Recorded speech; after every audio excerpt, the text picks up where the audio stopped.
What's up guys, welcome back to my channel Boxing News. So balikan natin ang naging laban ni Stephen Fulton versus Naoya Inoue.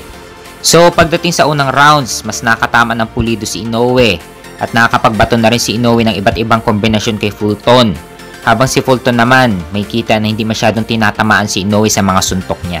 Pero ginagamit ni Fulton ang pagiging technical fighter para hindi matamaan ang suntok ni Inoue.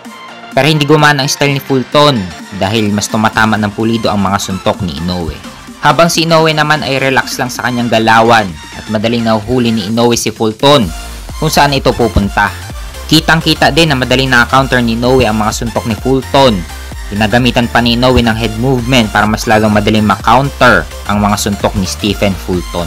Pagdating sa kalagitnaan na rounds, pilit pa rin na gustong patumbahin ni Inoue si Fulton pero sadyang matigas lang talaga si Fulton. At pagdating sa round 8, dito na bumagsak si Stephen Fulton, tinamaan ng right hand din Naoya Inoue.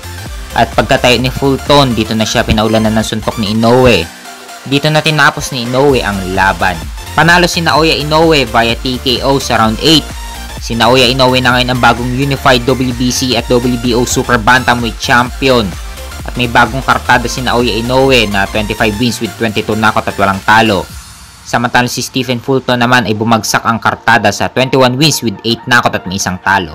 At pagdating sa post-fight interview, umakyat si Marlon Tapales sa ring upang labanan si Naoya Inoue para sa Undisputed Super Bantamweight Championship. Si Marlon Tapales ang may hawak ng Unified WBA at IBF Super Bantamweight title.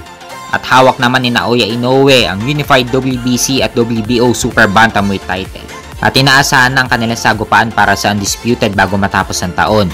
So isang mahirap na mission ito para kay Marlon Tapales. Kailangan niya talaga paghandaan ng todo ang laban kay Naoya Inoue para matalo niya si Inoue.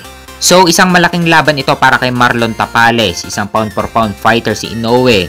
Bilyon pa ang kikitain niya at isang undisputed pa ang laban.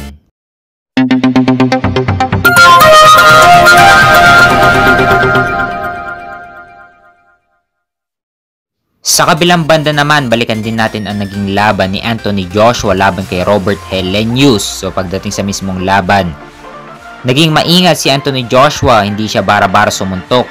Habang si Helenius naman ay dinadali si Joshua ng paisa-isang suntok. So may kita ang pasensya ni Anthony Joshua sa laban. Talagang hindi siya nagmamadali na i-knockout si Robert Helenius. Kitang-kita din ang sipag ni Joshua sa pagbitaw ng suntok. Hanggang sa dumating na ang round 7, dito na tinapos ni Anthony Joshua ang laban.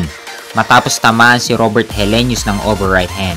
Dito na natapos ang laban, panalo si Anthony Joshua via knockout sa round 7. May bagong kartada si Anthony Joshua na 26 wins with 23 knockout at may 3 talo. Sa post-fight interview, pahayag ni Eddie Hearn na susubukan nilang ikasa ang laban ni Anthony Joshua kay Deontay Wilder bago matapos ang taon o kaya sa unang bahagi ng taong 2024. Hindi basta-basta maikakasa ang laban lalo na't magkaiba ng promoter itong si Joshua at Wilder. Kailangan ng mahabang panahon para mapag-usapan ang posibleng laban.